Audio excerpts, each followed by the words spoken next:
Olá a todos e a todas, sejam muito bem-vindos, sejam bem-vindas ao nosso curso de Ética da Administração. O texto introdutório do nosso programa vem do campo da filosofia moral, não trata de aplicações diretas na área da administração. É um texto bem simples, agradável, curto, fácil de se ler. Ele traz muitos conceitos, embora não aprofunde nenhum deles, nós vamos realizar essas reflexões oportunamente. Eu estou indicando para vocês o segundo capítulo do livro do André Comte-Sponville. Não é o livro todo, embora a leitura da obra inteira seja sempre muito benéfica para nós. O Comte-Sponville é um professor de filosofia, ele é internacionalmente renomado, ele dá aula na Universidade da Sorbonne e é um especialista da área de bioética. Vamos então às principais ideias do texto. O primeiro ponto que chama atenção no texto do Comte-Sponville é a história do Anel de Giges, que é recontada pelo autor a partir de uma narrativa original do Platão na obra A República. E essa alegoria conta a história de um homem que encontrou um anel que fazia com que ele ficasse invisível e invencível, e ele podia então tomar qualquer decisão, fazer qualquer coisa, ter qualquer tipo de ação que ele jamais seria descoberto. A partir dessa história, então, o Platão chega à conclusão, o Platão defende que a moral é aquilo que o ser humano exige de si próprio, só que numa relação com o outro, ou seja, considerando as consequências dos seus atos para outra pessoa. O que diferencia, então, o ser humano ético daquele que é desprovido de moral é que o primeiro tem a virtude, o primeiro é dotado de virtude e o segundo é movido pela prudência ou pela hipocrisia. Prudência relacionada com o autointeresse e hipocrisia relacionada com o fato de que a pessoa tem um comportamento egoísta, mas precisa dizer para os outros, de alguma forma, precisa aparentar para os outros, ou às vezes até mesmo para si mesma, que ela está agindo de uma forma eticamente correta.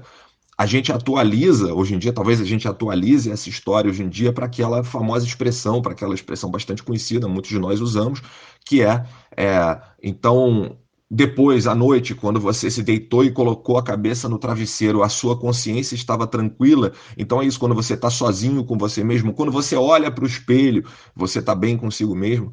Então isso é uma tentativa de atualização dessa alegoria. Em seguida, o autor estabelece a diferença entre moral e moralismo, ou, se nós preferirmos, moralidade e moralismo, a partir dos argumentos do filósofo Alain, que era o pseudônimo literário do Émile Auguste Chartier, um filósofo francês.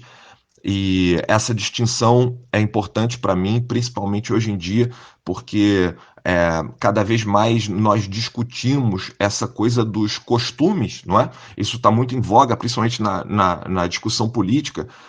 Aquilo que eu preciso fazer, a moral, versus ou contra aquilo que os outros devem fazer, ou seja, a regulação do comportamento alheio a partir daquilo que eu acredito que seja um comportamento, uma conduta moralmente correta. Isso, de maneira geral, envolve o comportamento sexual. Isso, de maneira geral, envolve aquilo que os outros deveriam fazer na sua intimidade, quando eu tenho que me preocupar mais com aquilo que eu mesmo preciso fazer diante da comunidade que me abriga.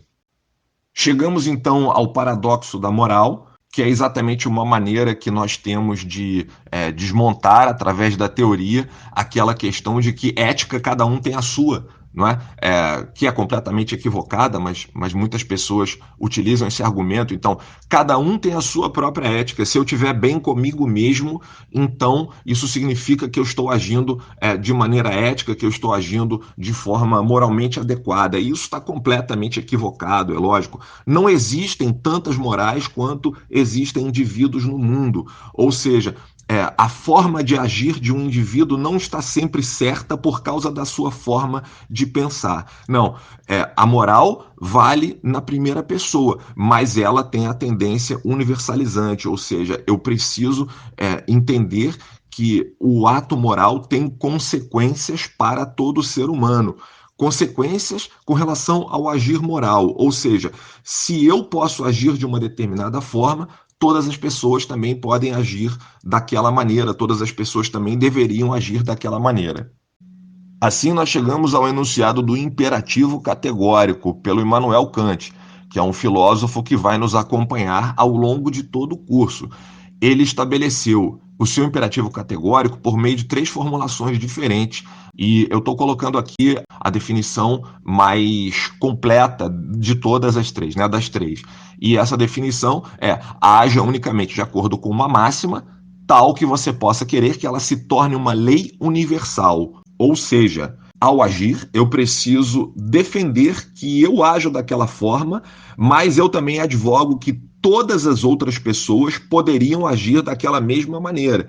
Então, se eu me aproprio de direito público, eu preciso ser capaz de defender que todos os outros seres humanos também podem se apropriar de dinheiro público. E da mesma forma, se eu defendo que ninguém pode mentir, que eu não posso mentir, também ninguém pode mentir. Então, se eu defendo que ninguém pode mentir, não existe exceção para isso. Então, o imperativo categórico do Kant é uma vacina contra a exceção. Não existem exceções.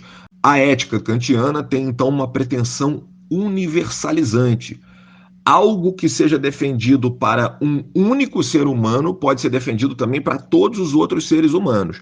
Não existe exceção para nada. É uma vacina contra a exceção. Se eu defendo que ninguém pode matar, não existe exceção para se poder matar. Assim como para se mentir, para se roubar, enfim, qualquer coisa. O Kant está preocupado essencialmente com a vida em sociedade. Mais uma vez, como nós vimos, uma preocupação com os outros, uma preocupação com a comunidade, com a sociedade da qual eu faço parte. Um outro ponto que chama atenção é a máxima sublime do Rousseau, que também é citada pelo Comte Sponville. E aqui nós temos alguns problemas com relação à sua aplicação dentro do universo da administração. Nós temos, então, o enunciado afirmativo da máxima sublime, que é: faz com os outros aquilo que queres que os outros te façam, mas também existe o enunciado negativo, que é: não faça com os outros aquilo que você não quer que os outros te façam. Então aqui fica fácil a gente entender quais são os problemas disso no mundo da gestão. Se eu acreditar, por exemplo, que eu não posso fazer com ninguém aquilo que eu não quisesse que os outros fizessem comigo, dentro do mundo da gestão, eu não posso demitir ninguém.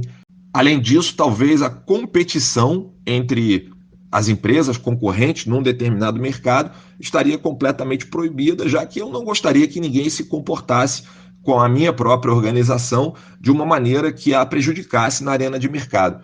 Mesmo assim, nós estamos falando do Rousseau, assim como do Kant, de teóricos que trabalharam com a ética do ponto de vista ideal. Tanto o Rousseau quanto o Kant são filósofos que trabalham dentro de uma concepção teórica de um mundo idealizado para que o ser humano pudesse conviver da melhor forma possível em sociedade, é claro. Outras 3 questões perpassam o texto do Comte Sponville e eu acredito que seja importante falar rapidamente delas aqui. A primeira é a óbvia distinção entre legalidade e moralidade. Elas não têm relação direta. É claro que muitas vezes as leis vêm dos costumes, mas essa relação não permanece, ou seja, nem sempre aquilo que é moral tem implicâncias legais e nem sempre aquilo que uma pessoa pode fazer através da legalidade, amparada pela legalidade, é aquilo que ela deveria fazer. Então essa distinção é bastante importante, mas eu tenho certeza que de alguma maneira vocês tiveram essa discussão anteriormente, talvez até mesmo no 2º grau. O outro tópico que chama atenção é com relação à ética e à religião. Isso é uma das especialidades do Comte Sponville, desse filósofo que escreveu o texto.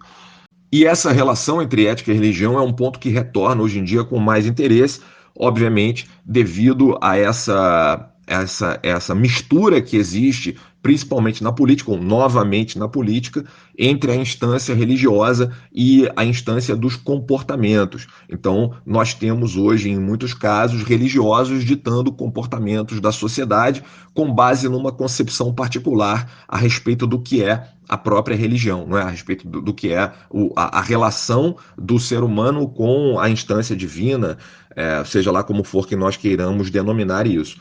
Então aqui se encontra uma das bases do pensamento do Comte Sponville, que é o fato de que um ser humano não é ético porque ele é profundamente religioso, mas sim, ele procura religião porque ele é preocupado, ele tem uma preocupação ética, ele é preocupado com questões éticas e talvez ele venha a encontrar na religião a resposta para as questões que o atormentam no plano ético. Finalmente perpassa todo o texto, e aqui talvez mais por parte do leitor do que do autor, a distinção entre moral e ética, porque o autor utiliza esses dois termos como sinônimos. E aqui eu coloquei uma referência, mais uma referência, esse texto Ética, Moral, Axiologia e Valores, que está disponível na internet, vocês conseguem encontrar esse texto facilmente, em que existe uma tentativa de se conceituar, de se estabelecer as distinções conceituais entre os termos moral e ética por parte dos diferentes filósofos. E nesse texto auxiliar, nós temos então a disposição de que moral e ética podem ser usados como sinônimos, são utilizados como sinônimos por diversos filósofos, e essa distinção, essa ausência de distinção é utilizada tanto no texto do Comte Sponville quanto eu também utilizo no meu curso. Então, nós não precisamos nos preocupar com a distinção entre ética e moral. Elas dizem respeito ao mesmo fenômeno. A ética, disciplina, se preocupa com o objeto ética e a filosofia moral se preocupa com o objeto de estudos moral. Ética e moral são equivalentes aqui para nós. Assim como todos os vídeos do nosso curso, esse aqui não pretende substituir a leitura, somente serve como um guia, como um complemento à leitura. Então é importante que vocês tomem contato com o texto original. Outra coisa é que nem todos os tópicos do capítulo estão cobertos aqui nesse vídeo. Então, mais uma vez, a leitura é fundamental. Até a próxima.